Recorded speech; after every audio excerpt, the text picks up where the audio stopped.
한국에 사는 게 그렇게 창피하고 부끄러운가 봐. 애써 괜찮은 척 하는 것 같아서 말이야. 뭐라고 그게 무슨 뜻이지? 지금은 일본인이지만 한국으로 이민을 꿈꾸고 있는 붕코라고 합니다. 이미 한국에 살고 있는 친구네 집에 가본 뒤로 그 뒤로는 나도 한국에 살고 싶다는 생각이 정말 간절합니다. 일본 사람들은 한국이 이렇게 대단한 나라인지 모를 거예요. 저는 일본 남부 지역 후쿠오카 지역에 거주하고 있습니다. 국립공원 주변에서 관광어부를 먹고 살고 있어요. 일본 남부는 정말 가난한 곳입니다. 아마 한국 같은 나라랑 비교하면 처참한 수준일 거예요. 소득 수준과 경제력 수준이 한국의 절반이라고 생각하면 대충 맞더라고요. 그만큼 먹고 살 게 없는 이곳에서 사람들은 돈벌이를 해야 할 수단이 필요했고 산을 정상까지 등반할 수 있도록 꾸며놓았고 때문에 일본의 많은 관광객들이 찾아와주고 있는 게 사실입니다. 그리고 그 관광객들에게 숙박을 제공하거나 음식을 제공하거나 여행 서비스를 제공하는 게 이곳 주민들이 그나마 돈벌이를 할 수 있는 수단이죠. 저희 부모님도 이곳에서 작은 카페를 운영하십니다. 저도 거기서 가게 일을 도우며 지내고 있었어요. 그러던 어느 날 독일로 유학을 갔던 친구에게 연락이 왔습니다. 마젠타는 초등학교부터 고등학교까지 같이 학교를 다녔던 절친한 친구였고요. 마젠타는 공부를 잘했기 때문에 독일의 대학으로 진학했고 그 길로 일본을 떠났었죠. 마젠타가 독일에서 대학 졸업 후 다시 이곳으로 돌아올 날을 기다렸던 저는 놀랄만한 소식을 듣게 되었습니다. 마젠타는 이곳으로 돌아오지 않고 이제는 한국에 가야 할 것 같다면서 말이죠. 잠시 한국에 다녀오는 거냐고 물었더니 그건 아니라고 했어요. 아예 한국으로 가서 산다고 하더군요. 너는 공부도 잘해서 독일로 유학도 갔고 거기서 대학도 졸업한 거 아니냐며. 네가 뭐가 아쉬워서 한국 같은 데 가서 살아야 하냐며 이해가 안 된다는 식으로 이야기했죠. 마젠타는 모든 사람들이 자기한테 그런 식으로 말을 하지만 그것은 다들 한국을 모르기 때문에 하는 말이라며 끔찍한 일본 남부로 돌아가느니 한국에 가서 사는 게 훨씬 좋다는 말을 하더군요. 저는 나름대로 이 도시가 낡고 불안한 요소가 있지만 그래도 25년 넘게 살아온 고향이고 여기서 관광객들을 상대로 장사를 하며 그래도 다른 남부지방 사람들보다 조금 더 삶이 낫다는 점에서 만족하고 있었거든요. 저는 마젠타가 독일에서 대학도 졸업했음에도 불구하고 다시 이곳으로 오면 괜찮은 일자리를 구하기도 어려우니 그냥 도피성으로 한국으로 간다고 생각했습니다. 물론 한국인 남자친구와 결혼을 하고 한국에 정착하기 위해 떠난다고 했지만 마젠타가 정말 여기 일본에서 괜찮은 직장을 구했다면 그녀는 그런 선택을 하지 않았을 거라고 확신했습니다. 왜냐하면 제가 당시에 알던 지식으로는 한국은 일본보다 한참 아래라고 생각했거든요. 일본을 넘으면 선진국이라는 말이 유행처럼 돌고 있었고 일본 사람들은 우리는 선진국 국민이라는 자부심이 강했어요. 비록 삶은 쉽지 않고 위험한 일들 투성이지만 그럼에도 불구하고 세계에서 나름대로 영향력 있는 선진국으로 인식되고 있었기 때문이죠. 저도 먹고 살기 힘들고 부자가 되기에는 너무 어려워 보이는 인생이었지만 그래도 한국은 아니라고 생각했어요. 마젠타는 고향 마을인 이곳에서 결혼식을 올리기 위해 잠시 여기에 들렀다가 채 열흘도 지나지 않아서 모든 일정을 마치고 한국으로 떠나갔습니다. 마젠타와 그동안에 어떻게 지냈는지, 어떤 일들이 있었는지 자세히 대화할 시간도 사실은 없었어요. 결혼식 준비로 바쁘고 친척들에게 한국인 남편을 소개시켜드리기도 바빠 보였습니다. 저희 카페에 와서 예비 신랑과 몇 시간 머물다 갔지만 그때 또 하필 바쁜 시간대라 손님들이 몰려와서 마젠타와 이렇다 할 대화를 나누지도 못했고요. 너무 아쉬웠지만 어쩔 수 없었던 일이었습니다. 그렇게 마젠타는 한국으로 가고 그곳에서 적응하기 위해 바쁘게 지내는 것 같았습니다. 그렇게 한국을 오간 마젠타와 간혹 가다가 연락을 하며 지내고 있었을 때였어요. 저는 부모님과 함께 카페 일을 마무리하고 퇴근을 했습니다. 역시나 늘 그래왔듯 황토색으로 칠해진 주택 밀집 단지는 주차할 곳이 정말 부족하죠. 빈자리를 찾아서 겨우 주차를 하고 집으로 걸어가고 있었어요. 그렇게 어두운 골목을 지나며 집으로 향하고 있었습니다.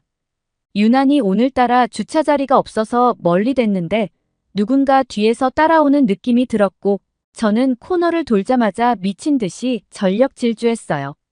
아니나 다를까 저를 따라오는 사람은 코너를 돌자 한참 멀어진 저를 보고 그 사람도 미친 듯이 뛰어오는 거예요. 소리를 지르며 뛰어왔고 다행히 그 사람에게 잡히기 전에 저희 집 건물에 공동 현관문을 열고 들어왔습니다. 그 사람은 간발의 차이로 문이 닫히는 걸 막지 못했어요. 그 사람은 철창 너머로 저를 노려봤고 저를 놓쳤다는 분풀이를 하기 위해 옆에 있던 화분들을 바닥에 집어던지고 떠났고요. 저는 손발이 덜덜 떨려서 그 자리에 앉아서 울었습니다. 이런 일을 처음 당했고요. 하지만 최근 들어서 이곳 일본에서도 이런 범죄들이 기승을 부린다며 조심해야 한다는 내용으로 뉴스가 보도되기도 하고 사람들도 요즘에는 밤길은 정말 조심하고 또 조심해야 한다는 말들을 하고는 하거든요. 이제 더 이상 일본은 안전지대가 아니라는 생각이 들었어요. 더욱 더 어려워지는 경제 상황 속에서 이렇게 도태된 사람들이 이런 식으로라도 먹고 살기 위해 아등바등하고 있거든요. 정말 다행인 것은 부모님을 먼저 집 앞에 내려드리고 저 혼자만 주차를 하러 갔던 게 더 다행이었어요. 그 사람들은 품 안에 뭘 숨기고 있을지 모르고 때문에 그 자리에 부모님과 함께였다면 정말 끔찍할 뻔했어요. 그리고 다음날 출근을 위해 조심스럽게 밖으로 나왔고 역시나 제 차에 유리창이 부서져 있었습니다. 그 사람이 분풀이를 하고 갔겠죠. 경찰에 신고했지만 위급한 일이 아니고 긴급한 상황이 아니기 때문에 출동하지 않는다는 황당한 답변을 받았습니다. 정신고를 하고 싶으면 직접 와서 신고 접수를 하라는 의미죠. 경찰들이 이렇게 무능하고 도움이 안 된다는 것은 널리 알려진 사실이지만 저는 또다시 이런 일을 당하고 싶지 않고 경찰이 혹시라도 수사를 통해서 범인을 잡아줄지도 모른다는 생각을 가지고 경찰서에 신고를 하러 갔습니다. 하지만 제가 할 수 있는 것은 종이 한 장에 사건이 일어난 위치와 시간, 개요에 대해서 간단하게 적고 돌아오는 것 말고는 할 수 있는 게 없었어요. 그 접수를 받는 여자 경찰은 제가 돌아가자마자 그 종이를 찢어버렸을지도 모르겠다는 생각이 들 만큼 정말 성의 없고 건성으로 접수를 받았습니다. 역시나 그 뒤로 경찰서에서 그 어떤 연락도 받지 못했고요. 연락해봤자 소용없다는 것을 알기에 그냥 없던 일로 생각하고 넘어가야 했습니다. 결국 저는 밤이 되기 전에 퇴근을 하기 위해서 가게 운영 시간을 줄였고 당연히 매출에도 지장이 있었어요. 하지만 조금 더 욕심냈다가 무슨 일을 당하는 것보다 이게 나으니까 어쩔 수 없으니까 그냥 수익을 포기할 수밖에 없었습니다. 그렇게 얼마 지나지 않아서 마젠타와 통화를 하게 되었고 제가 최근에 겪은 일에 대해서 말했어요.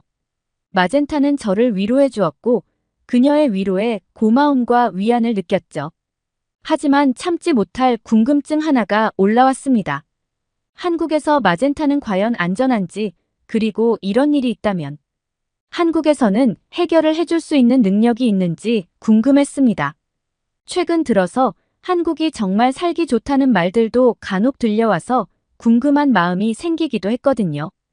마젠타는 한국에서는 이런 일이 일어나지도 않고 혹시 일어나거든 경찰이 그런 식으로 대응하지 않는다고 말하더군요. 한국에서는 일본처럼 경찰들이 나 몰라라 하지 않고 작은 절도 사건만 있어도 긴급한 상황이 아니니까 가지 않겠다고 말하는 대신에 현장에 나와서 확인을 하고 간다고 하더군요. 마젠타는 최근에 남편의 친구가 버스에 지갑을 두고 내렸는데 그 지갑이 분실되어서 경찰에 신고했더니 경찰이 바로 출동을 해서 해결해줬던 이야기를 해주며 일본과 한국의 경찰이 서로 다른 대처를 했다는 것을 말해주었습니다. 하지만 저는 솔직히 마젠타가 거짓말을 한다고 생각했어요. 일본 같은 선진국에서도 그런 식으로 일 처리를 하지 않아주는데 한국에서 그런다는 게 말이 안 된다고 생각했거든요. 단지 마젠타는 한국에 간 것을 창피해하지 않는다고 말하고 싶어서 거짓말을 하는 거라고 생각했습니다. 그러다가 저는 또 한 번 정말 어처구니 없는 일을 당하게 되는데요. 아침에 출근해 보니 유리에 금이가 있었어요. 일부 깨지기도 했고요. 가게 안에 주먹만한 돌덩이가 떨어져 있었습니다. 누가 돌을 집어던진 게 확실했습니다. 당연히 경찰에 신고를 했습니다. 하지만 이번에도 이미 일어난 일이고 긴급한 상황이 아니기 때문에 출동하지 않겠다는 거예요. 정말 화가 머리끝까지 났습니다. 화난 채로 경찰서에 방문했고 강력하게 항의했지만 그들은 저를 거의 무시하는 듯 했어요. 종이 한 장을 내밀며 여기에 리포트를 작성하고 가라고 하는 말만 반복할 뿐이었어요. 저번에도 이런 리포트를 작성하고 갔는데 아무 연락도 없지 않았냐며 화를 냈지만 그들은 제 말을 신경조차 쓰지 않았습니다. 저와 같은 사람들이 매일 몇 명씩 찾아오고는 하니 그냥 그러려니 하는 눈치였어요. 그렇다고 리포트를 작성 안 할 수도 없으니까 일단 하고 나왔죠. 경찰서에 가서 강력하게 항의했던 탓인지 한 달 뒤쯤 연락이 오더군요. 수사를 진행해봤지만 CCTV가 작동 중이지 않았고 그 이외에 모든 수사 단서가 없다며 저희 보고 직접 가게 주변에 CCTV를 설치하는 게 범죄를 예방하는 방법이라고 말해주고 통화는 끝났습니다. 그게 정말로 다였어요. 주변 상인들은 그들이 제 리포트를 잊어버리지 않고 기억해줬다는 것에 감사 인사라도 해야 할 정도라며 주변 상인들도 일본의 행정에 강한 불만을 표시하기도 했죠. 이 일로 저희 가게 및 주변의 가게들이 공금을 모아 CCTV를 설치하기까지 했습니다. 그 뒤로 마젠타와 통화하며 많은 대화를 했습니다. 그리고 이번에 있었던 일에 대해서 이야기도 나왔어요. 이제는 안전하지 않겠냐며 진작에 CCTV를 달아놓았어야 했다며 말이죠. 마젠타는 한 번 더 놀라며 여기 한국은 사비를 들여서 길거리에 CCTV를 설치하지 않는다며 한국에서는 어디를 가나 CCTV가 길거리를 찍고 있고 한국에서는 그런 일이 일어나지도 않을 뿐 아니라 일어나게 되면 금방 잡힌다는 황당한 이야기를 하더군요. 저는 두 번의 범죄 피해로 마음고생을 하고 있는데 마젠타는 끝까지 한국에 간 것에 대해서 후회하고 부끄러운 마음을 숨기기 위해 또 방어적인 말들을 한다고 생각했어요. 반면에 정말 한국이 그런 곳이라면 정말 살기 좋은 곳 아니겠냐는 생각도 동시에 들었습니다. 저는 마젠타도 볼 겸 한국이 정말 그렇게 좋은 곳인지 확인도 할 겸 한국행 비행기표를 예매했습니다. 마젠타는 처음으로 일본에서 친구가 온다며 너무 좋아해 주었고요. 마젠타는 방이 하나 남으니 자기 집에 지내면서 원 없이 한국을 구경시켜주겠다고 했습니다. 저는 처음에 신세지는 것 같아서 거절하려고 했지만 한국의 숙박비를 보고 결국 마젠타의 제안을 받아들일 수밖에 없었어요. 왜 이렇게 비싼가 하고 봤더니 한국의 경제 수준은 결코 작지 않았습니다. 그렇게 한국에 도착했고 마젠타는 공항에까지 마중 나왔습니다. 그녀가 운전하는 차를 타고 마젠타의 집으로 향했어요. 그리고 일본과는 많이 다른 풍경이 보였습니다. 일률적으로 황토색 페인트를 칠한 일본의 주택 단지와 비교해서 한국의 공동주택은 정말 규모와 외관면에서 이미 차이가 많이 났습니다. 한국 사람들은 대부분 아파트에 거주하는데 하나같이 깔끔하고 튼튼해 보이고 완벽해 보였습니다. 일본에서는 황토색 페인트로 건물 외관이라도 칠해놓으면 그나마 괜찮은 데고 외벽이 조금씩 부서져 있는 집들도 너무나 많거든요. 한국은 아파트뿐만 아니라 어디를 가도 외벽이 부서져 있는 집은 없었어요. 그냥 풍기는 분위기부터 한국이 훨씬 더 깨끗하고 정비가 잘 되어 있다고 느꼈습니다. 그리고 수많은 거리의 건물들을 지나서 마젠타의 아파트에 도착했는데 마젠타의 말들은 거짓이 아니라고 느끼게 되었습니다. 너무나 깨끗하게 정비된 단지 안, 그리고 상주하고 있는 경비원들, 그리고 곳곳에 설치되어 있는 CCTV는 범죄자들이 발도 들릴 수 없도록 설계가 되어 있었어요. 자세히 들여다보고 말고 할 것 없이 저는 일본과는 너무나 다른 분위기에 압도당했습니다.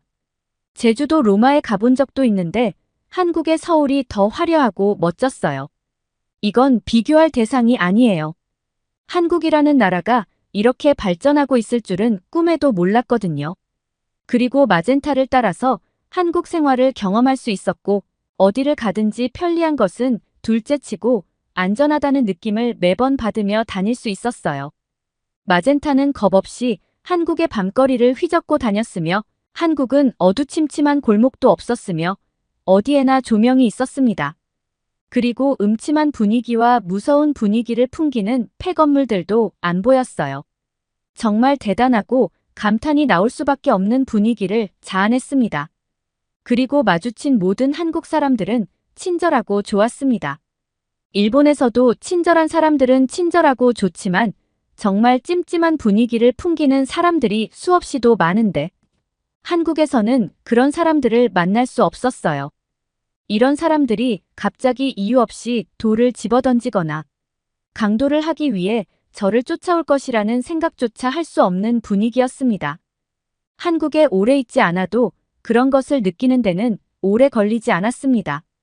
밤에 여자 둘이 편하게 편의점 앞에 앉아 맥주를 마시는데 이것은 상상할 수도 없던 모습이에요. 여자 둘이 동네 벤치에 앉아서 맥주를 마시고 있다. 저희에게 돈을 내밀며 얼마면 되냐고 물어볼 남자들을 생각해 보세요. 다시는 밤 공기를 느끼며 맥주를 마시겠다는 생각도 못할 테죠. 하지만 한국에서는 그런 걱정을 하지 않아도 됩니다. 정말로 말할 수 없을 만큼 안전하고 멋진 곳이에요. 저는 한국으로의 완전한 이주를 하고 싶다는 생각이 들었습니다. 마젠타는 제가 한국에 살기 위한 가장 빠르고 확실한 방법은 한국 남자와 결혼을 하는 거라고 하더군요. 한국어를 하나도 모르는 제가 그러기는 쉽지 않겠죠. 저는 대학도 나오지 않아서 한국에 취업을 하는 것도 사실상 불가능하고요. 솔직히 제가 한국으로 이민을 오는 게 거의 불가능한 상황이죠. 하지만 카페에 앉아서 가만히 손님을 기다리고 있으면 한국에 다녀왔던 생각들이 떠올라서 견딜 수가 없어요. 한국으로 이민 가기 위해서 정말 이제부터라도 뭐라도 준비해야 되겠다는 생각이 들어요. 그래서 지금은 열심히 한국어를 배우고 있고요. 한국어를 잘해주고 난 뒤 뭘 어떻게 해야 할지 좀 더 고민을 해보는 시간이 필요할 것 같아요. 언젠가는 한국에 꼭 가겠습니다. 제가 들려드릴 이야기는 여기까지입니다. 진짜 남자는 한국 남자지 러시아 남자는 총을 들 자격이 없어 여기 한 가정집 마당. 별일 없었다는 듯한 태어난 얼굴에 한국 아저씨와 눈물을 흘리고 있는 러시아 여성이 있습니다. 그 뒤편으로는 멋쩍은 표정의 러시아 남성까지 참 알 수 없는 조합인데요. 과연 이들에게 무슨 일이 있었을까요? 안녕하세요. 저는 러시아 모스크바에 살고 있는 소피입니다. 저는 예쁜 4살 여자아이를 기르고 있는데요. 소중한 제 아이를 지켜주신 잊지 못하는 이에게 감사하는 마음으로 사연을 보냅니다. 제 일상은 정말 평화로워요. 아이는 건강하게 잘 자라주고 있고 남편과 저는 회사에 잘 다니고 있고 아주 부자는 아니지만 아이를 기르고 저희가 살아가는데 별 문제가 없어 늘 감사한 마음으로 살고 있죠. 저희 가족의 취미는 주말에 바비큐 파티예요. 마당에서 다 같이 고기를 구워 먹는데요. 이웃들과 함께 할 때가 많답니다. 저희가 고기 굽기를 담당하면 옆집은 샐러드, 앞집은 디저트를 담당하는 식으로 함께 주말 식사를 하는데 저희 아버지 때부터 쭉 이 동네에 살아서 모두 다 가족 같은 이웃이죠. 특히 친한 건 옆집에 사는 저의 대학 동창 가족인데요. 한국 사람인데 러시아로 유학을 왔다가 러시아 남편을 만나 모스크바에 정착을 하게 된 지혜입니다. 처음 강의실에서 만난 지희는 밝고 긍정적인 분위기를 풍기는 친구라 처음부터 친해지고 싶었던 친구인데요.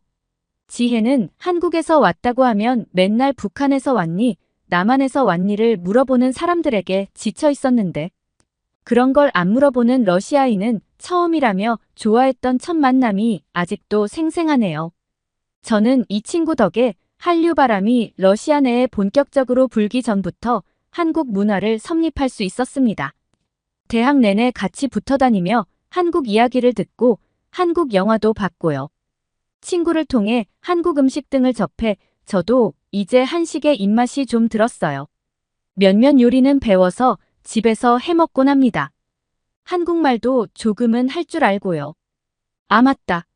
러시아에서 김밥 유행하는 거 아시죠?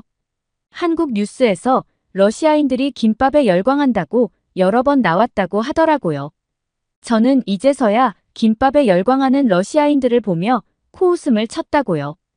이제서야 이런 완벽한 건강식을 알아보다니 다들 바보라니까요.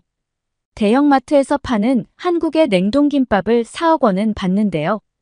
전 제가 만든 김밥이 더 맛있더군요. 이건 지희도 인정해줬어요. 이런 걸 치킨밥이라고 한다면서요. 한국인들은 밖에서 김밥을 사 먹는 것보다 번거로워도 직접 사 먹는 걸 좋아한다면서요. 지혜가 아이들이 먹을 수 있게 작게 김밥을 싸는 방법을 알려줘서 우리 딸도 김밥을 제법 잘 먹는답니다. 한동안 안 해주면 해달라고 조를 정도예요. 러시아 아이들이 먹는 음식들은 아무래도 한국 음식처럼 영양소가 고루 갖춰져 있지도 않고 너무 달고 짠데 이렇게 영양소가 잘 갖춰진 한국 음식을 잘 먹어주니 참 좋아요. 우리 아이가 태어나서 지금까지 큰 병 치료 없이 잘 자라고 있는 건 아무래도 지혜가 알려준 한식 덕분인 것 같다고 생각하고 있답니다. 주중에는 열심히 일하고 아이는 잘 자라고 주말에는 좋은 이웃들과 맛있는 음식도 나누어 먹고 이런 잔잔한 일상에 약간의 변화가 생겼는데요. 바로 지혜의 부모님께서 러시아로 오시게 된 겁니다. 지혜가 결혼하기 전에는 지혜가 한국으로 가족을 만나러 갔었는데요. 이번엔 지혜가 임신 중이어서 가족들이 다 온다고 하더라고요. 지희의 가족들을 제가 대학교 졸업식 때도 만난 적이 있어 저도 너무 반가웠죠. 2달가량 지혜 집에서 가족들이 지낸다고 하기에 즐거운 마음으로 저희의 바비큐 파티에 초청을 했습니다.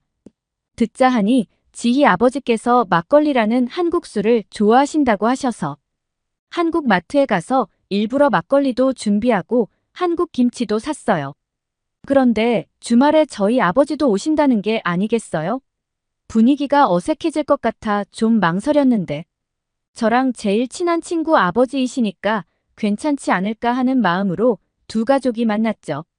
저희 아버지께서 영어를 좀 하시긴 하지만 아주 유창하시지 않고 저희 아버지는 아는 한국어라고는 안녕하세요. 감사합니다. 사랑해요.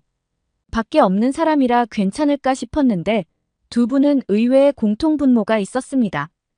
바로 술과 군대였어요. 저희 아버지께서는 러시아 육군에서 20년가량 군 생활을 하셨습니다. 지금은 퇴역을 하셨죠? 더 이상 일을 하시지 않고 이제는 취미 생활을 즐기시며 쉬고 계신데요. 평상시 말수가 별로 없는 분이거든요. 적어도 제가 아는 아버지는 그렇습니다. 그런데 이렇게까지 말이 많은 분인 줄 이번에 처음 알았네요. 술이 들어가서 그런가? 지희 아버지께서 좋아하신다는 막걸리를 두 분이 나눠 드시면서 이야기가 시작됐는데요. 제가 한국 문화를 웬만한 건 알고 있다고 생각했는데 이번에 처음 안 게 있어요. 한국 남자들은 군대를 의무적으로 다 가야 한다면서요. 한국 영화나 드라마도 지휘를 통해 조금씩은 접했지만 주로 로맨스 내용을 다룬 걸 많이 봐서 이전엔 미처 몰랐었어요. 가끔 주인공들이 군대에 입대하거나 군대 생활 중 휴가를 나오는 건 봤지만 러시아처럼 하나의 직업인 줄 알았어요. 의무적으로 군 입대를 하는 줄은 몰랐죠. 놀라웠습니다.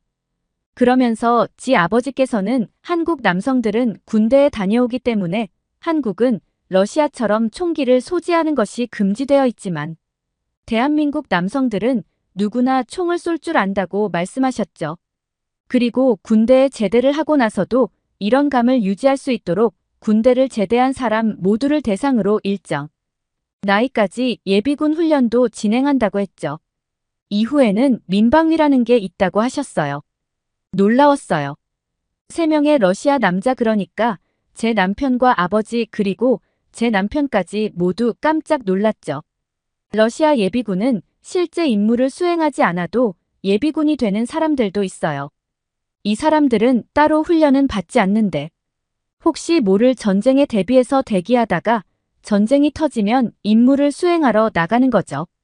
한국 같은 예비군 시스템이 아닙니다. 물론 사냥을 나가는 분들도 있어 총을 쏘긴 하지만 군대식 총 쏘기 훈련과는 거리가 머니까요. 저희 아빠는 한국의 예비군 훈련 시스템에 진심으로 감탄을 하셨어요. 그러면서 지희 아버지께 여쭤보셨습니다. 지금은 예비군 훈련마저도 시일이 많이 지나셨을 테니 아무래도 지금까지 총을 다룬다거나 하는 건 무리시겠죠. 러시아에 오신 김에 함께 사냥을 해보신다거나 하면 좋을 텐데요. 모스크바에서는 야생 멧돼지 사냥을 해볼 수 있거든요. 러시아 모스크바에서만 즐길 수 있는 건데 좀 아쉽네요. 이 말씀을 아버지께서 하시면 안 됐어요. 지희 아버지께서는 단호하게 말씀하시더라고요. 한국인들은 모두 필요한 순간엔 총을 쏠 수 있어요. 그리고 군대에서 강하게 훈련을 받았기 때문에 이건 몸이 기억하고 있습니다. 그러면서 총을 가지고 와보라고 하시더군요. 연세도 있으시고 저희 아버지에 비해서 아무래도 체구도 좀 작은 분이라 총을 다루다가 사고가 날까봐 하지 마시라고 말렸는데 아버지께서 말리지 말라는 손짓을 하시는 거예요. 총을 받아든지 아버지께서는 굉장히 진지한 얼굴로 총을 쏘는 자세들을 보여주셨습니다. 잘 모르는 제가 보기에도 뭔가 절도가 있고 멋있었는데 저희 아버지는 박수를 치며 완전 감탄하고 계시더라고요. 나이가 좀 있으신데도 이렇게 부드럽게 서서 싸 아래로 겨냥 엎드려 싸서 서싸에서 무릎싸로 자세 전환이 되다니. 완전 프로페셔널한 저격수와 같다고 엄지척을 하셨죠. 미군의 젊은 친구들보다 훨씬 능숙하고 숙련된 자세라며 한국인들이 다 이렇다면 한국 사람들은 인구의 절반이 총기 전문가라고. 총을 쏜다거나 하는 군대에서 배운 것들은 몸이 기억하는 거라 잊기 힘든 것은 맞지만 이 연세까지 이렇게 유지하시다니 놀랍다며 평상시에 운동을 하시는지도 궁금해하셨고요. 아버지께서는 과거 폭동 당시 한인타운을 지켜낸 한인 교민들의 이야기를 통해 한국 남성들의 능력치를 알고는 있었지만 한국 사람들의 클래스가 이렇게 유지될 거라고는 생각을 못했다고. 제가 말실수를 했다며 윙크와 함께 지희 아버지께 막걸리를 권했죠. 그리고 두 분은 주거니 받거니 하며 술을 드셨는데요. 날씨가 좀 쌀쌀해져서 집 안으로 옮겨서 계속 대화를 이어나갔습니다. 두 분은 거의 영혼의 단짝이 된 것 같은 느낌으로 친해지셔서 아버지께서는 제게 야생 멧돼지 사냥을 예약하라고 하셨죠. 두 분이서 꼭 가셔야겠다고요. 두 분이서 하이파이브를 하시고 껄껄 웃으시면 난리가 났죠. 그런데 그 사냥을 예약할 필요는 없었습니다. 이날 저녁 사건이 터졌거든요. 그리고 제 아버님은 제 평생 은인이 되셨습니다. 막걸리가 생각보다 도수가 높은 술인가 봐요. 저희 아버지와 남편은 기절해버리더라고요. 저녁을 먹어야 하지 않겠냐며 깨웠는데 완전 정신을 못 차리길래 그냥 놔뒀죠. 지금 생각해도 좀 짜증나네요. 술을 마신 사람 중 제 아버님만 멀쩡하셨어요. 술을 꽤 많이 드셨는데 평상시 막걸리를 좀 드시던 분이라 그럴까요? 제 남편과 아버지는 우선 한숨 자고 일어나야 할 것 같아 지혜 부모님과 지혜 부부만. 제 어머니께서 싸우신 한국 음식들로 저녁 식사를 했죠. 식사 후 과일을 먹으며 두런두런 그간의 이야기들을 나누는데 우리 딸이 너무 칭얼거리더라고요. 엄마 머리가 아파요. 엄마 속이 안 좋아요 하고 계속 칭얼대는데 얘가 왜 이러나 싶었어요. 아무래도 체한 것 같았습니다. 그런데 아무리 천장을 찾아봐도 체했을 때 먹는 약이 없는 거예요. 손님을 초대했는데 애가 칭얼거리니 죄송스러운 마음에 곤란해하고 있는데 지혜 어머니께서 보시고 바늘이 있냐고 물어보시더라고요. 있긴 있는데 이걸 왜 찾으시지 하는데 손을 따야 한다고 하시는 거예요. 손가락을 바늘로 찌르는 거랑 체하는 거랑 무슨 상관이지 하고 너무 의아했는데 지혜 어머님이시니까 일단 믿고 아이 눈을 가려주었습니다. 옷세상에 검붉은 피가 나오더라고요. 지혜 어머님께서는 인자한 미소로 이제 괜찮을 거라고 하셨는데요. 정말이었습니다. 칭얼거리는 아이는 온데간데 없고 아주 평온한 얼굴이 되었습니다. 한국 사람들은 참 신기해요. 어떻게 이런 방법을 알까요? 지휘를 통해 접한 한국 문화들이 참 여러 가지가 있었는데 아직도 모르는 게 있다니 좀 더 배워놔야겠다는 생각을 했습니다. 제 경험상 한국 사람들의 생활의 지위는 정말 유용하거든요. 지혜 어머님께 감사의 인사를 드리고 저는 마당에서 한 바비큐 파티의 뒷정리를 하려고 일어났어요. 한참 대화꽃이 피었을 때 일단 놔두고 들어온 거라 정리할 게 많았거든요. 캠프파이어를 한다고 불도 피워놨었고요. 딸이 속이 좋아지니까 바람을 쐬고 싶다고 하기에 아이와 나가서 마당에서 하나씩 정리를 하기 시작했는데요. 아이 보고 멀리 가지 말고 불 주변에 있으라고 해놓고 열심히 치우는데 집에 그릇들을 놓고 나와보니 아이가 안 보이는 게 아니겠어요? 아이가 워낙 활동적이라 여기저기 돌아다니는 편이긴 한데 깜깜해진 저녁 시간에 제대로 보이지 않는 곳까지 가다니 한숨을 쉬며 아이를 불렀어요. 아주 먼 발치에서 대답을 하더군요. 빨리 와 엄마가 멀리 가지 말랬지 좀 더 무서운 목소리로 이야기를 하니까 아이가 터덜터덜 걸어오는데 무심코 아이 쪽을 쳐다본던 두려움과 공포에 질려 도와달라고 소리를 질렀습니다. 아이 뒤편에서 야생 코요테가 우리 아이를 누리고 있는 거예요.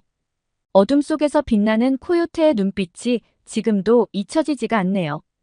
지금 생각해도 소름이 돋아요. 제가 도와달라고 내지른 소리를 듣고 모두들 뛰어나왔는데 다들 어찌할 바를 모르더군요.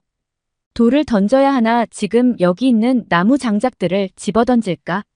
시선을 끌어야 하나 뭐라도 해야겠다는 생각으로 일단 나무 장작을 들고 달려가려는데 뒤에서 누가 절 잡더라고요. 제 아버님이셨습니다. 저보고 저리가 있으라고 손짓을 하시더라고요. 아까 전에 마당에서 시범을 보여주셨던 그 총을 들고 오셨고요. 그 와중에 연세도 있으신데 다치시기라도 하면 큰일이라는 생각이 들었어요. 일단지 아버님을 말렸죠. 한국 사람들이 야생 코요테를 봤을 리가 없잖아요.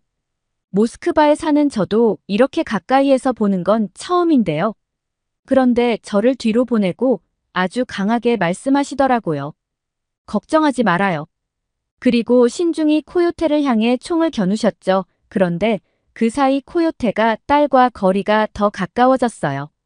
깜빡 잘못하다가는 정말 큰일이 날 것 같아 지혜 남편을 급하게 찾았습니다. 지희 남편도 우리 가족과 함께 사냥을 해봤는데 그때 저희 아빠가 총을 제법 쏜다며 지희 남편을 칭찬했었거든요.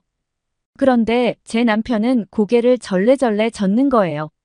저렇게 아이가 근접해 있는데 총을 쏘다가 잘못되면 어쩌냐고요. 지금 여기서 돌을 던지고 소리를 쳐서 쫓아내는 게 좋을 것 같다고 했습니다. 아니면 장작에 불을 붙여서 코요테 근처로 가자고 했죠. 지혜가 한심하게 남편을 보더니 그냥 아빠가 집중할 수 있게 입 다물라고 하더라고요. 모두가 숨죽이고 조용해진 순간 총성이 울렸습니다. 저는 눈을 질끈 감았죠. 그리고 모두 할 말을 잃은 상태로 굳어버렸어요. 단 한 발의 총알로 코요테를 정확히 사살하셨거든요. 완벽한 명중이었습니다. 아이는 총소리에 놀라 울음을 터뜨렸지만 다행히 다친 곳은 한 군데도 없었고요. 뛰어가서 아이를 안았는데 그만 다리에 힘이 풀려서 주저앉았어요. 눈물이 멈추지 않고 나더라고요. 러시아에서는 가끔 야생 코요테가 습격해서 아이가 다치거나 반려동물들이 죽거나 하는 경우가 있거든요. 뉴스에서 보긴 봤지만 남일로 생각했는데 제 일이 되니까 침착하게 반응하기가 어렵더라고요. 지혜 아버님이 계시지 않았으면 어떻게 됐을까요? 정말 저는 운이 좋았어요. 이제 보니 러시아인들이 총을 쏠 줄 안다고는 하지만 진짜 필요할 땐 쓸모가 없는 것 같아요. 총기 소지 허용 국가라 다들 총을 쉽게 사고 가지고 다니지만 이렇게 정말 필요할 때 쏘지 못할 거라면 그냥 들고 다니지 않는 게 맞을 것 같네요. 사냥 이후 진짜 필요한 순간에는 제대로 쏠 줄 모르잖아요. 모든 환경을 인간에 유리한 상태로 진행하는 사냥은 그냥 겉멋 같다는 생각입니다. 지 아버님을 보고 지희 남편을 보니까 한국 남자와 러시아 남자가 좀 비교가 많이 되더라고요. 제 남편과 아버지는 말할 것도 없죠. 두 명의 러시아 남자가 뭘 하고 있었냐고요? 밖에서 총소리가 나고 소리를 지르고 한동안 그 난리가 났는데 일어나지도 못했더라고요. 그로부터 한참 뒤에 머리를 부여잡고 일어나셔서 물을 가져다 달라고 하시던데요. 화가 나서 손이 부들부들 떨렸지만 물을 가져다 주고 방금 있었던 일을 이야기하니 저희 아버지께서는 그래. 지혜 아버님께서 총을 잘 쏘시더라니까 다행이구나 하시고 남편은 거기에 동조하며 맞아요. 맞아요만 하는데 한숨이 절로 푹 나왔습니다. 러시아와 한국이 붙으면 러시아가 무조건 지겠어요? 절대 붙으면 안 되겠네요. 그동안 제 남편이 정말 듬직한 사람이고 믿을 수 있다고 생각했는데 밖에서 그 난리가 나도 술에 취해 자고 있다니 꿀밤을 한 대 세 개 먹이고 싶었네요. 자기 말로는 자기가 먹어본 술 중에 가장 빠르게 취했는데 깨어도 정신을 못 차리겠다며 다시는 막걸리와 스프라이트를 섞어 먹지 않겠다고 하더라고요. 맛있다고 하나도 쓰지 않다고 이건 술이 아니라 음료수 같네 어쩌네 하며 꿀떡꿀떡 받아 마실 땐 언제고. 그나저나 이 은혜를 어떻게 갚으면 좋을까요? 제가 어떻게 보답을 해야 할지 몰라 고민 끝에 러시아에 머무르시며 관광을 하실 동안 쓰시라고 용돈을 챙겨드렸는데 한사코 거절하시더라고요. 그 상황이면 누구라도 도왔을 거고 내가 다행히 군대에서 총 쏘는 법을 잘 배웠고 오랜 시간이 지났지만 몸이 기억하고 있어 다행이라며 아버지께서 술을 드시지 않았다면 아버지께서 처리하시지 않았겠냐면서요. 너무 겸손하게 말씀해 주셔서 더 감사했습니다. 그래서 어떻게 보답할까 공예를 하다가 저희 가지 부모님의 건강을 다 책임지기로 했는데요. 사냥은 빼고 관광을 진행했습니다. 그건 예약을 취소했어요. 우리 딸의 생명의 은인께 보답하는 마음으로 즐거워하실 만한 장소들을 샅샅이 검색해서 모스크바 쪽에서 꼭 가봐야 하는 곳들을 모시고 다녔습니다. 유명한 관광지는 다 둘러봤는데 특히 리버워크를 좋아하시더라고요. 제가 검색을 해보니 한국의 청계천 보건공사의 모델이라고 해서 의미도 있고 워낙 화려해서 가봐도 좋을 것 같았는데 정말 좋아하셨답니다. 한국 분들이 만약에 모스크바에 오실 일이 있다면 추천드려요. 특히 크리스마스 시즌이 시작되는 12월부터는 정말 예쁘게 꾸며져 있어서 가족분들이 방문해도 정말 좋은 곳이랍니다. 그리고 저는 남편이 영 못 믿어워서 지 아버지께서 러시아에 머무르시는 동안 총 쏘는 방법을 좀 배웠습니다. 아버지께 왜 안 배웠냐고요? 다 아시잖아요. 아버지한테 뭘 배우며 싸운다는 거 그리고 결정적인 순간 아버지는 술 마시고 주무시고 계셨는데요. 뭐 사실 그동안 아빠가 총 쏘는 걸 알려준다고 하실 때 별 생각이 없었는데 지혜 아버지를 보니 아무래도 유사시에 총 쏘는 걸 배울 필요가 있겠다는 생각이 들더라고요. 제가 이 말씀을 들으니 흔쾌히 수락을 해주셔서 러시아에 머무르시는 동안 조금씩 배웠답니다. 지리와 함께 배웠어요. 사람 일은 어찌 될지 모르잖아요. 사격장에 가서 사격 연습도 했는데 생각보다 저 소질이 있는 것 같았어요. 선생님이 좋아서일까요? 역시 모든 한국산이 최고인 것 같아요. 음식도 민간요법도 술과 청소기까지도요. 돌아가시는 날 공항까지 배웅해드렸는데 선물도 드리고 관광도 잘 하실 수 있도록 최선을 다했지만 감사함을 다 표현하지 못한 것 같아 아쉬운 마음뿐입니다. 한국에 공항 난 안 간다고 소리치는 젊은 여성이 있습니다. 이 여성은 저항해보려 하다가 무서운 표정에 꼼짝도 않는 부모님의 얼굴을 보더니 마지못해 비행에 오르는데요. 그녀의 출국 게이트에 한국행이라고 써 있습니다. 어리둥절하게 갑자기 한국으로 와서 생활하게 된 그녀는 여기서 180도 변해서 돌아왔다고 하는데요. 무슨 일일까요? 안녕하세요. 저는 캐나다에서 태어나고 자란 27세 여자 안다르입니다. 저는 사실 얼마 전까지 정말 제가 생각하기에도 부끄럽게 인생을 허비하면서 보냈어요. 그러던 제가 먼 한국 땅까지 와서 제 자신을 다시 세우게 되는 계기를 맞았는데요. 한국과 한국인들에게 고맙다는 말을 하기 위해 이렇게 사연을 씁니다. 제가 불과 몇 년 만에 이렇게 바뀌었다는 게 저 자신도 믿어지지 않아요. 사실 저는 크게 부족함 없이 자랐습니다. 사업을 하시는 아버지와 어머니 덕에 풍족하게 살아왔죠. 사업이 다 그렇듯이 오르락 내리락 하긴 했지만 제가 딱히 돈 걱정을 하며 살아본 적은 없었던 것 같습니다. 그러다가 제가 완전히 집안을 말아먹을 뻔했죠. 너무 부족한 것 없이 세상 물정 모르고 엄마 아빠 그늘 밑에서 살아서 그랬을까요? 저는 크게 인생에 이루고 싶은 목표라든지 열심히 살아야겠다든지 하는 목적이 없이 살았던 것 같아요. 부모님은 풍족하게 지원해 주셨지만 바쁘셔서 크게 저에게 신경을 써주지 못하셨죠. 넉넉한 용돈. 그리고 바쁜 부모님 저는 자유롭기도 무료하기도 했습니다. 사실 처음에는 우스웠어요. 사람들이 저를 부잣집 딸로 부르기도 하고 너는 불행할 일이 없겠다라고 부러워하기도 했거든요. 그러나 곧 저는 길을 잃었습니다. 크게 하고 싶은 것도 원하는 것도 없는 인생이었죠. 그렇게 심심하고 재미없던 와중에 한 남자아이와 가까워졌습니다. 저는 사립학교를 다녔기 때문에 주위엔 거의 있는 집 자식들과 잘 관리된 친구들이 많았죠. 그런데 그 친구는 달랐어요. 우연히 친구 모임에 갔다가 만났는데 그냥 평범하거나 어쩌면 약간 못 사는 부류였죠. 저는 그의 거친 매력에 금세 빠져들었습니다. 한동안 그 아이가 제 인생에 가장 큰 흥미를 줬죠. 오랜만에 궁금하고 호기심이 가득해졌어요. 고등학교를 졸업하고 대학교를 진학하면서 저는 더욱 자유로워졌죠. 대학교 기숙사에서 지내게 되면서 부모님과는 더 멀어졌거든요. 저는 대학교 생활을 하며 그 친구와 정식으로 사귀게 되었는데 그 친구를 따라 약간은 위험해 보이는 파티도 하고 불법적인 행동도 했어요. 자세히 말하지는 못하지만 어찌됐건 제가 일탈을 하고 있다는 것은 확실했죠. 저는 그 남자친구가 부족했던 돈을 얼마든지 공급해줬고 그는 저를 새로운 세계로 이끌고 즐겁게 해줬어요.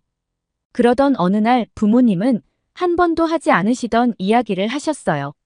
제가 용돈을 너무 많이 쓴다는 것이었어요. 저는 처음에는 부모님께 그 정도 돈도 못 주냐며 화를 냈죠. 결국 부모님은 대학생이 되었으니 필수 생활비 말고는 스스로 돈을 벌어서 생활하라며 카드와 제 용돈 계좌를 일부 막아두었어요. 저는 너무 황당해서 반항하다가 결국 진짜로 용돈을 안 주신다는 것을 깨닫고 아르바이트를 구해보았어요. 일평생 뭔가를 열심히 해서 쟁취하거나 스스로의 힘으로 뭘 얻어본 적이 없던 제가 갑자기 뭘 하려니 제대로 됐겠어요. 친구들에게 부탁해서 몇몇 파트 자리를 소개받아서 나갔다가 사고만 치고 말았죠.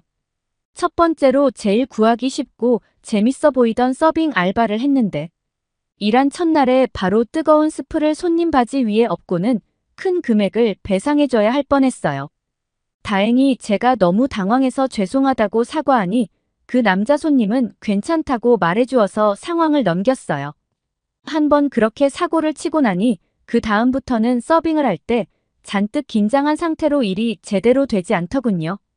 그 다음엔 서빙 말고 주방 보조일을 나가보았는데 정말로 다신 하고 싶지 않더군요.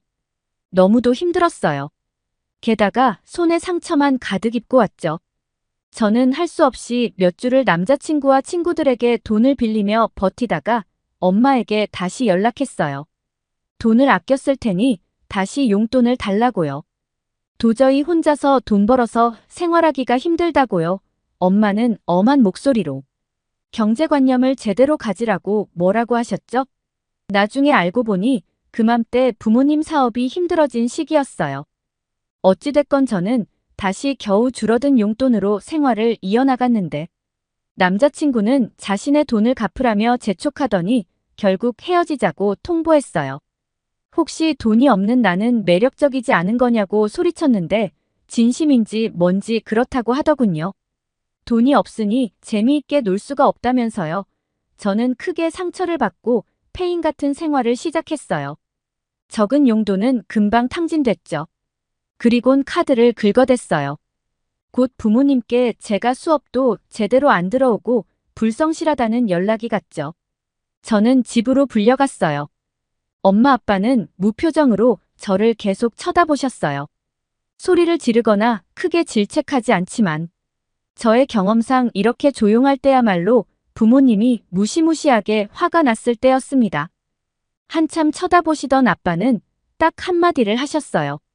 너를 한국 보낼 거니까 준비해라. 저는 생각지도 않던 말에 놀라 경악했어요. 무서운 표정에 별말도 못하고 짐을 챙겨 따랐습니다.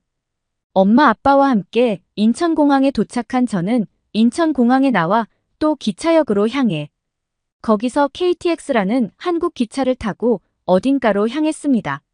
만약 편한 마음으로 여행을 온 것이었다면 인천공항과 KTX역의 크기와 최신 시설이 압도당해 감탄했을 겁니다.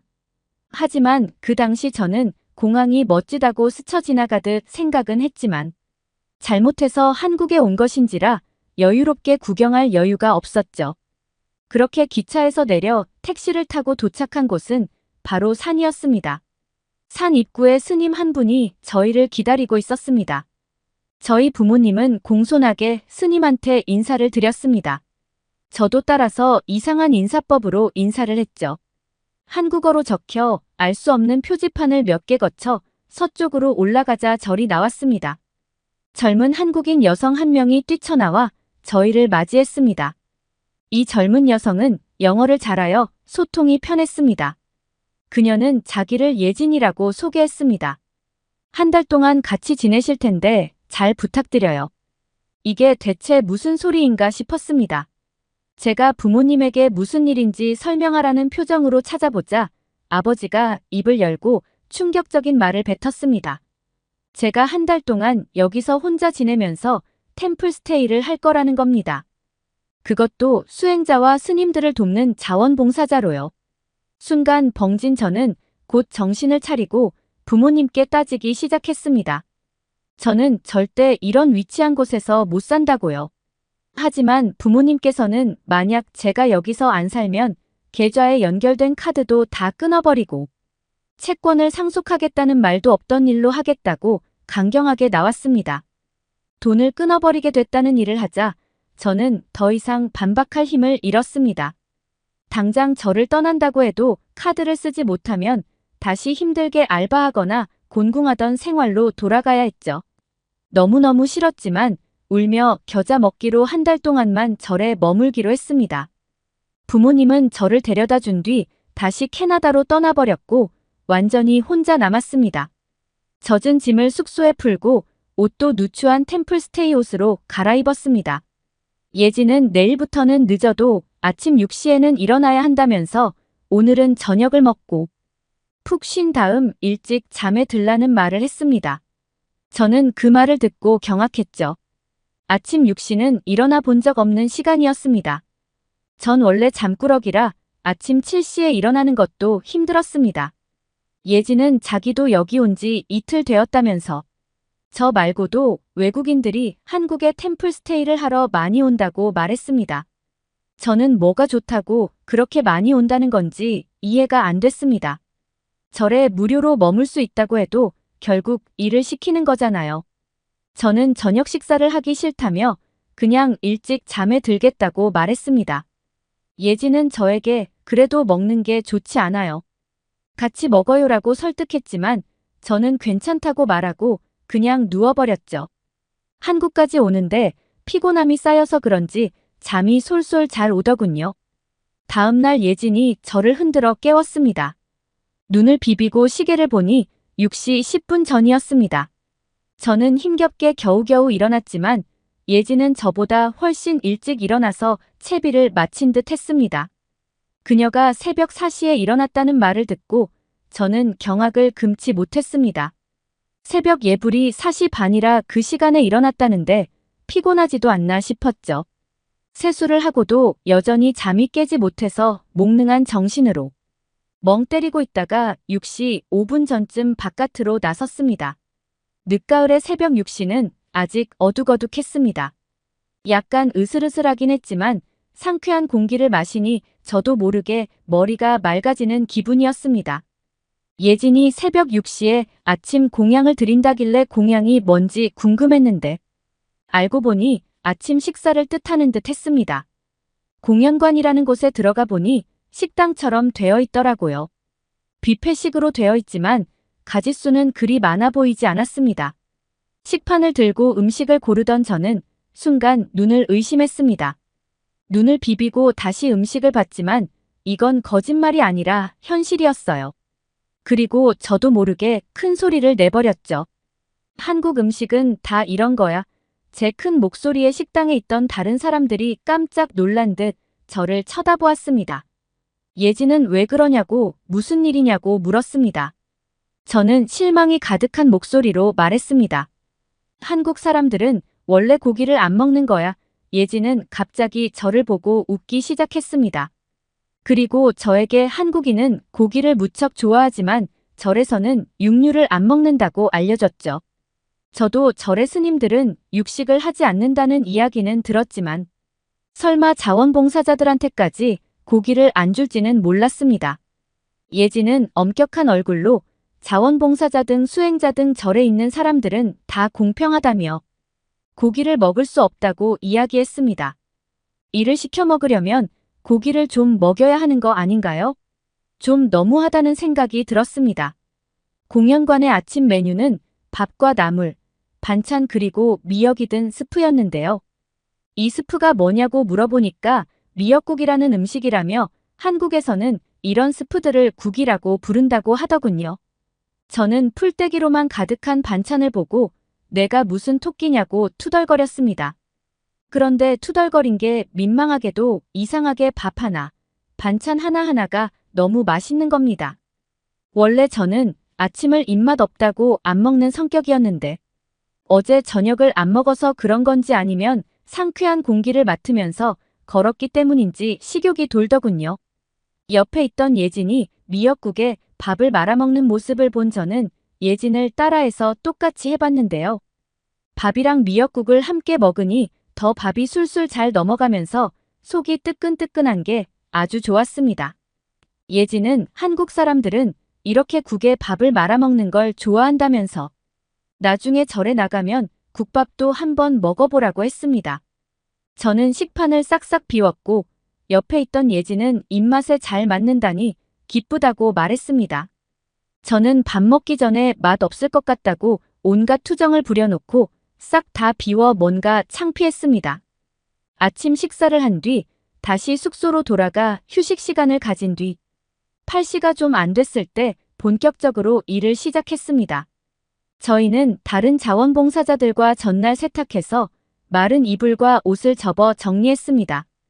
그리고 10시가 좀 넘어서 체험 프로그램이 시작되자 저희도 같이 참여했습니다. 그날 프로그램 내용은 연꽃 만들기였습니다.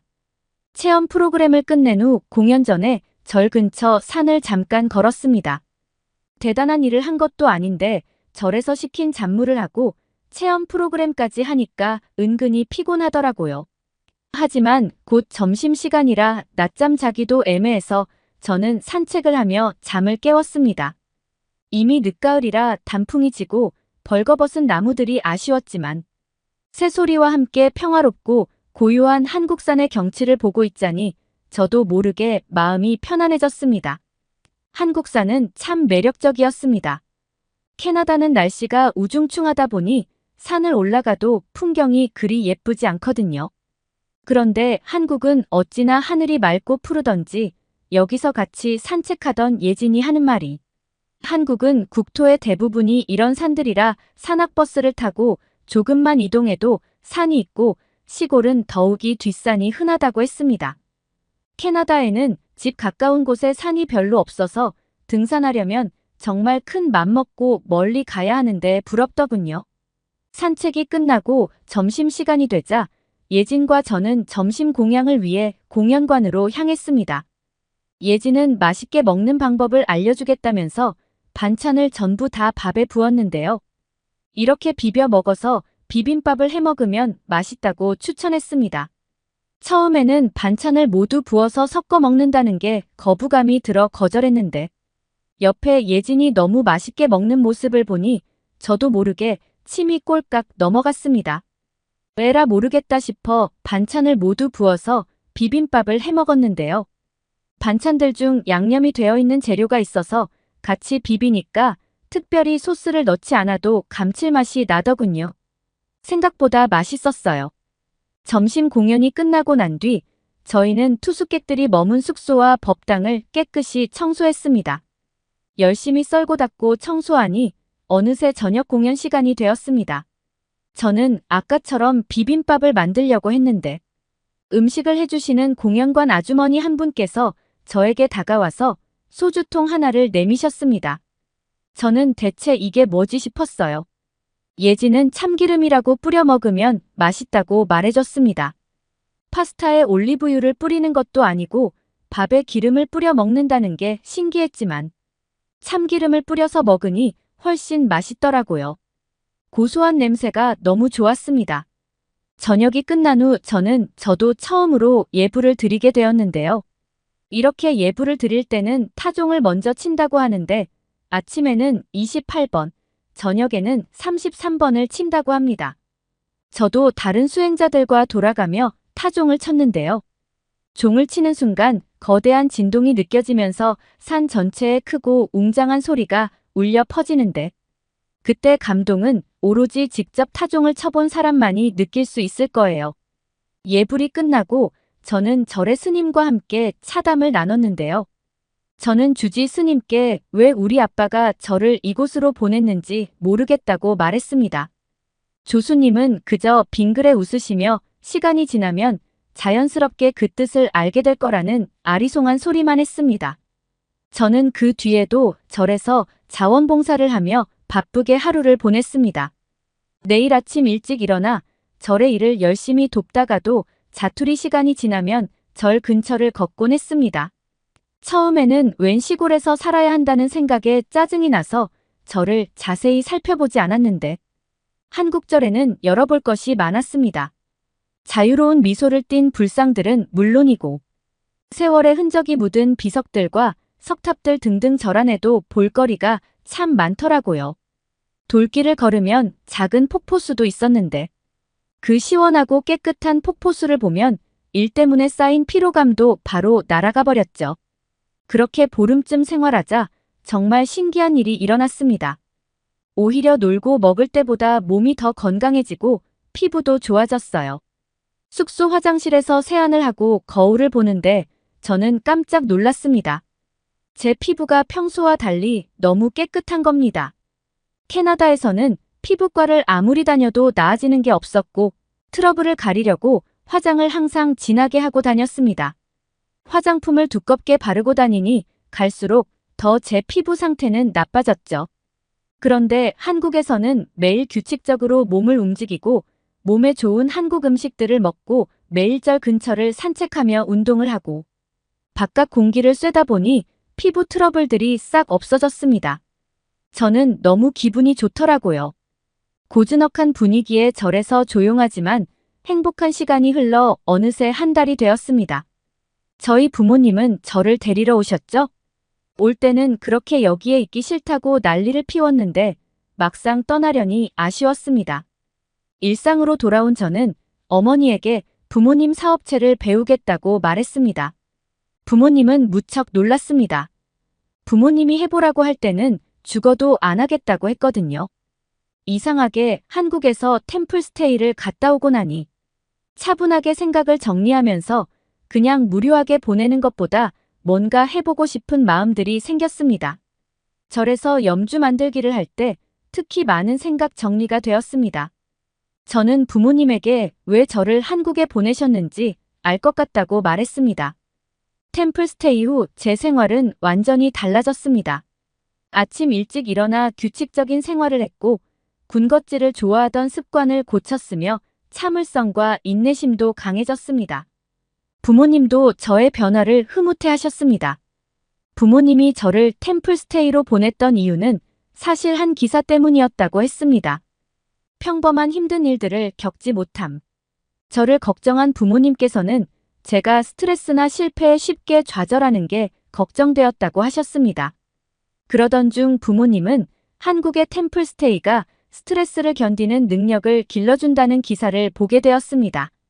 시간이 꽤 흐른 후에도 높게 유지된다는 연구 결과를 보고 부모님은 저에게 한국으로 휴가를 가 템플스테이를 하라고 권유할 생각이었죠. 그런데 알고 보니 제가 그맘때 엉망으로 살고 있었고 아예 한 달이란 기간 동안 절에 있으라고 보내버린 것이었죠. 현재 저는 어머니를 도우면서 케이터링 아티스트로 활동 중에 있습니다. 알바를 하루 만에 관두던 제가 현재는 3년이 넘도록 일하고 있다면 믿겨지시나요? 저의 인생을 바꿔준 한국 정말 감사드립니다.